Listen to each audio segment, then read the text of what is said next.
अल्पवयीन मुलीवर बलात्काराच्या आरोपात स्वयंघोषित संत आसाराम यांना शोधत 31 ऑगस्ट 2013 रोजी दुपारी जोधपूर पोलीस इंदूरमधील खंडावा रोडवरील आश्रमापर्यंत पोहोचले होते. आश्रमाच्या पदाधिकाऱ्यांनी आसाराम इंदूरमध्ये नसल्याचे वारंवार पोलीस पथकाला सांगितले. आसाराम देवास जवळील गुप्त ठिकाणी असल्याचे पदाधिकारी सांगत होते. आश्रमात फक्त आसाराम यांचे चिरंजीव नारायण साई आहे असे ते पोलिसांना सांगत होते. आसाराम यांची अटक टाळण्यासाठी 2 लाख भाविकांना इंदूरला येण्याचा निरोप देण्यात आला होता. त्यानुसार खंडवा रोडवरील आश्रमाबाहेर गर्दी जमा होऊ लागली होती. कायदा आणि सुव्यवस्था कायम राहावी यासाठी सुरक्षा वाढवण्यात आली होती. अतिरिक्त पोलीस बल तैनात करण्यात आले होते. अटकेच्या आधी 27 ऑगस्ट रोजी सकाळी इंदूर पोलीस आश्रमात पोहोचले होते आणि काही वेळाने निघून गेले. त्यानंतर 30 ऑगस्टच्या रात्री आसाराम भोपाळ ते देवास असा प्रवास करत इंदूर आश्रमात आले. येथूनच जोधपूर पोलिसांनी त्यांना मोठ्या यत्नानंतर अटक केली होती. आसाराम त्यांच्या मंचावर बसलेले होते आणि समोर भक्तांचा समुदाय प्रवचन सुरू होते.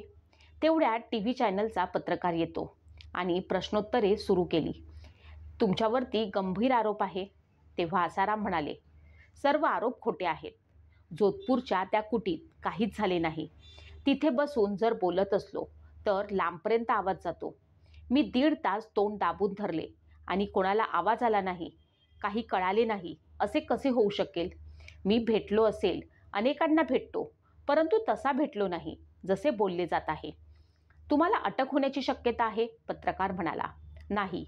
मग म्हणाले, 17 वर्षांसाठी तुरुंगात टाका. खऱ्याला कशाची भीती नाही?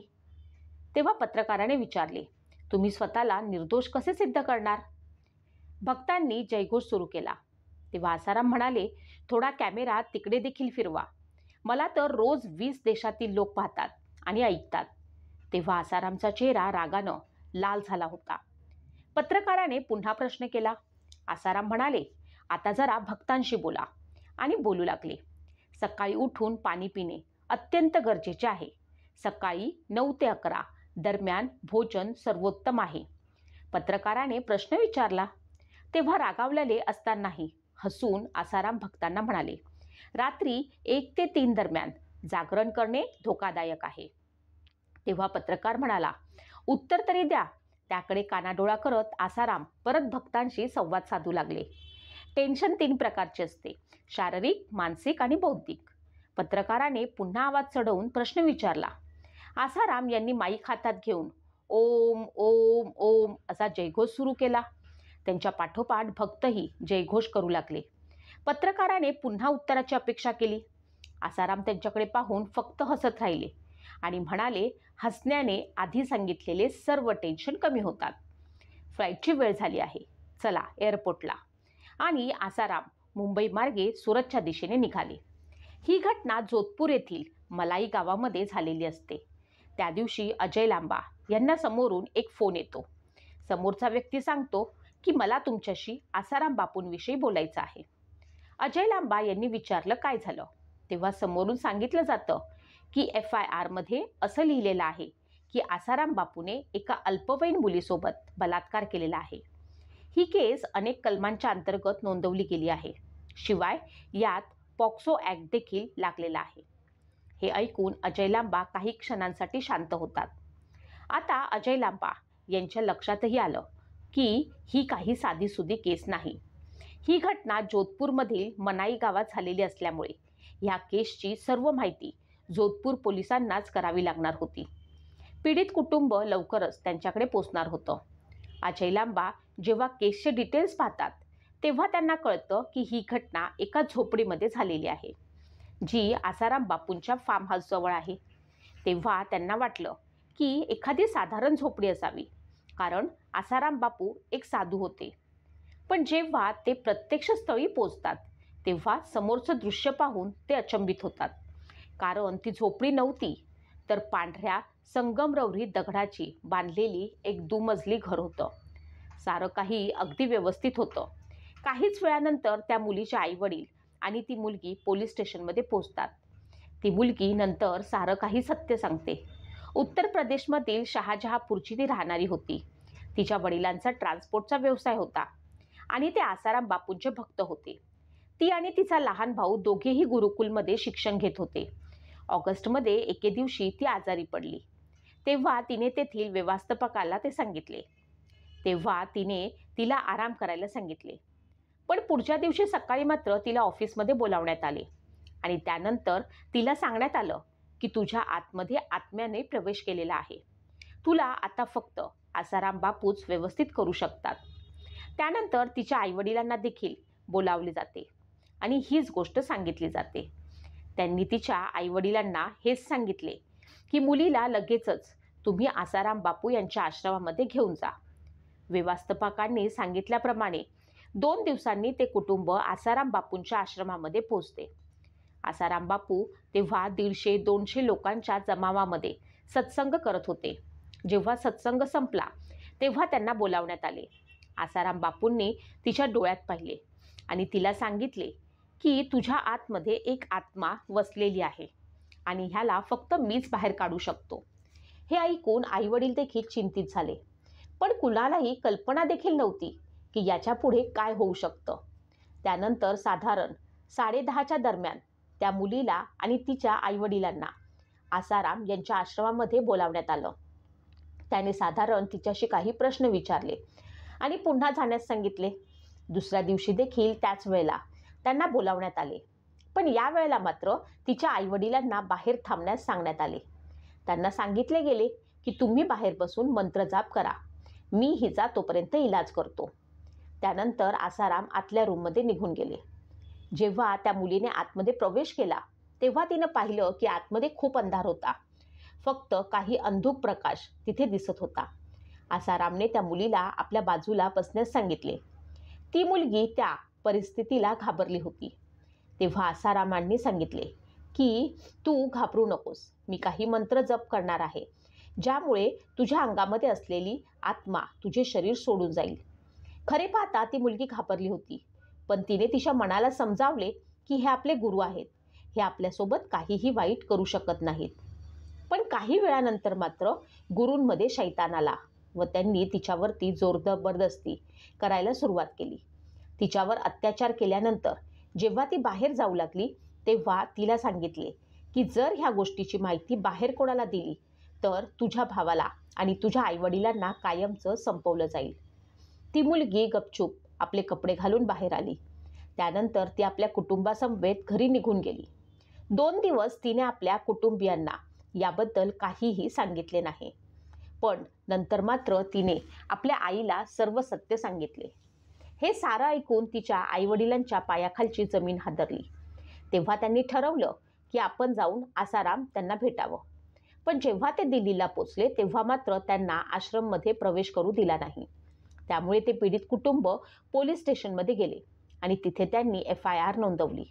मुलीची वैद्यकीय तपासणी केली गेली आणि त्याचा रिपोर्ट अजय लांबा यांच्याकडे पाठवण्यात आला. त्यानंतर पुढील सत्र सुरू झाले. त्या सर्व सत्राचा घटनाक्रम हा असा होता. सकाळी 7:15 वाजता जोधपूर पोलीसचे सब इन्स्पेक्टर भवर सिंह आणि head constable Surendra Singh notice घेऊन आश्रमात पोचले. पोलिसांना पाहून सेवेकऱ्यांनी आश्रमाचे दार लावून घेतले आणि त्यांना आत जाण्यापासून रोखले. जोधपूर पोलीस जवळपास अर्धा तास आश्रमाच्या बाहेर होते. सकाळी 8 वाजता भवरकुवा पोलीस स्टेशनचे अधिकारी पथक घेऊन आश्रमाजवळ आले. काही वेळाने भवरकुवा पोलीस स्टेशनच्या अधिकाऱ्यांनी जोधपूर पोलिसांना आतमध्ये पाठवले. जवळपास अर्धा तास पोलिसांशी कोणीच बोललं नाही. नोटीस घेण्यास कोणीही समोर आलं नाही. पोलीस वाट पाहत राहिले. बऱ्याच वेळानंतर आसारामच्या सेवेकऱ्यांनी पोलिसांना बापू योगा करत असल्याचे सांगितले. सकाळी 9 वाजता एका वकिलानं आसारामच्या वतीनं जोधपूर पोलिसांशी चर्चा केली. 9:15 वाजता सचिवानं सांगितले की आसाराम ध्यान करत आहे. सकाळी 10 वाजता इंदूर पोलीस आश्रमातून बाहेर पडले तर जोधपूर पोलीस तिथेच आसारामची वाट पाहत बसले होते. दुपारी 12:30 वाजताच्या दरम्यान एक स्थानिक आमदार आश्रमात आले. दुपारी 1 वाजता जोधपूर पोलिसांनी नोटीस सोपवली आणि पोलीस आश्रमाबाहेर पडले. दुपारी 4 वाजता आसाराम यांनी मीडियाला चर्चेसाठी आत बोलावले. आसाराम यांनी निवेदन केल्यानंतर 4:15 वाजता एक तरुणी मीडियासमोर आणण्यात आली. तिची ओळख पीडितेची मैत्रीण अशी करून देण्यात आली. ती तरुणी मीडियासमोर आसाराम बापूंच्या बाजूने बोलली. आता आपण आसाराम बापू यांच्या बालपणाविषयी, त्यांच्या जीवनाविषयी जाणून घेणार आहोत. आसाराम बापू यांचा जन्म भारताच्या सिंध प्रांतातील नवाब जिल्ह्यातील बेरानी या लहानशा खेड्यात झाला. त्यांचा जन्म होत असताना गावातून एक पाळणेवाला जात होता. तेव्हा त्या पाळणेवाल्याला गावात कुणीतरी संत जन्म घेत असल्याची उपजत प्रेरणा झाली आणि तो पाळणा घेऊन तेथे दाखल झाला, अशी आख्यायिका आहे. ही अपूर्व घटना पाहून घरातील मंडळींच्या आनंदाला पारावर उरला नाही. हे बाळ 3 बहिणींच्या पाठीवर जन्मले होते. त्याचे नाव आसुमल ठेवले गेले. आसुमल म्हणजेच आसाराम बापू. यांची आई मेहंगीबा यांनी त्यांना लहानपणापासूनच ध्यान व पूजा करणे शिकवले होते. तेव्हापासून त्यांना ध्यानाची आवड व भक्तीची ओढ लागली होती. 1947 मध्ये हिंदुस्थान देशाचे विभाजन झाले तेव्हा त्यांचे कुटुंब पाकिस्तानमध्ये आपली संपत्ती सोडून भारतात अहमदाबादला आले. त्यांचे शालेय शिक्षण सुरू झाले असले तरी त्यांना शिक्षणात रुची नव्हती. त्यांची खरी ओढ अध्यात्माकडे होती. शाळेमध्ये मधली सुट्टी झाल्यावरती जेव्हा इतर मुले खेळात मग्न होत तेव्हा आसुमल ईश्वराचे ध्यान करीत असत. शाळेत देखील या आसुमलचा हसरा स्वभाव बघून शिक्षक त्यांना हसमुखभाई म्हणत. दरम्यानच्या काळात त्यांच्या वडिलांचे निधन झाले तेव्हा त्यांना आपल्या राहत्या घराचा निरोप द्यावा लागला. त्यामुळे त्यांचे सर्व वैभव आणि शालेय शिक्षण तेथेच सुटले. जीवनातील संघर्ष सुरू असताना ते सिद्धपूर येथे नोकरी करण्यासाठी आले. तेथील कृष्ण मंदिरात जाऊन ते नित्य ध्यान करीत आणि व्याकुळ होऊन अश्रू ढाळीत. नोकरी करीत असताना एक घटना अशी घडली. एक दिवस एक महिला त्यांच्याकडे येऊन म्हणाली की खोट्या खुनाच्या खटल्यात माझी 2 मुलं कारागृहात आहेत, त्यामुळे मला अतिशय दुःख होत आहे. तेव्हा आसुमल म्हणाले, चिंता करू नको, तुमची मुले निर्दोष सुटून घरी येतील. आणि त्यानंतर खरोखर तसे घडले. आसुमलची ही तथाकथित वाचासिद्धी पाहून जनमानसांवरती त्यांचा प्रभाव पडू लागला. सिद्धपूर येथे 3 वर्ष नोकरी केल्यानंतर ते अहमदाबादला परतले. आता आसुमलची आई त्यांच्या लग्नाचा विचार करू लागली, परंतु आसुमलने मन पूर्णतः विरक्त होते. तरीही सर्वांनी बळजबरीने त्यांचा साखरपुडा केला. जेव्हा लग्न करून देण्याची तयारी सुरू झाली तेव्हा आसुमलने घरातून पलायन केले. या विरक्त आसुमलला शोधता शोधता सर्वांची दमछाक झाली. शेवटी ते भरूच येथे अशोक आश्रमात सापडले. घराण्याच्या अब्रूची आण देऊन त्यांना आदिपूरला आणण्यात आले. तेथे त्यांचे लग्न लक्ष्मीदेवी यांच्याशी लावून दिले. तरीही आसुमलचे मन ईश्वराशिवाय कुठेच लागत नव्हते. संस्कृत ग्रंथाचा अभ्यास करीत असताना एक श्लोक त्यांच्या मनी वसला. ते थेट पत्नीकडे आले आणि तिला समजावले, मी आता घर सोडून जात आहे. ईश्वरप्राप्ती करून पुन्हा परत येईन. आसुमल घराचा त्याग करून ईश्वरप्राप्तीसाठी निघाले. केदारनाथ व वृंदावन येथे देवदर्शन करीत असताना त्यांना नैनिताल येथे जाण्याची प्रेरणा मिळाली. तेथे गेल्यावर त्यांना लीलाशाह बापू भेटले. 70 दिवसांची कठोर परीक्षा घेऊन लीलाशहाजींनी आसुमलला शिष्य म्हणून स्वीकारले. परंतु ध्यान आणि भजन घरीच करीत जा असा आदेश दिला.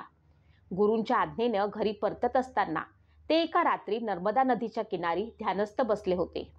कुणीतरी डाकू असावा असा विचार करीत लोक लाठ्या काठ्या घेऊन त्यांना मारण्यासाठी धावले. तेव्हा आसुमलचे ध्यान तुटले आणि त्यांनी डोळे उघडले. त्यांच्या चेहऱ्यावरील अपूर्व तेज पाहून कुणी त्यांना मारण्यास धजावलं नाही. ते उठले आणि चालू लागले. त्यानंतर त्यांच्या पत्नी व आई तेथे दाखल झाल्या. सर्व लोकांनी समजूत काढून आसुमलला त्यांच्याबरोबर धाडले. मात्र अहमदाबादला जात असताना मियागाव येथून पळून ते गुरूंना भेटण्यासाठी मुंबईला आले. लीलाशाह बापू आपल्या प्रिय शिष्याला पाहून अतिशय आनंदित झाले. आसुमलची ईश्वरासाठीची ओढ पाहून त्याला परमत्वाचे दर्शन करून देण्याचे त्यांनी ठरवले. गुरुकृपेनं अश्विन शुद्ध द्वितीयेला या दिवशी आसुमलला आत्मसाक्षात्कार झाला असे मानले जाते. तेव्हापासून ते संत आसाराम बापू म्हणून ओळखले जाऊ लागले.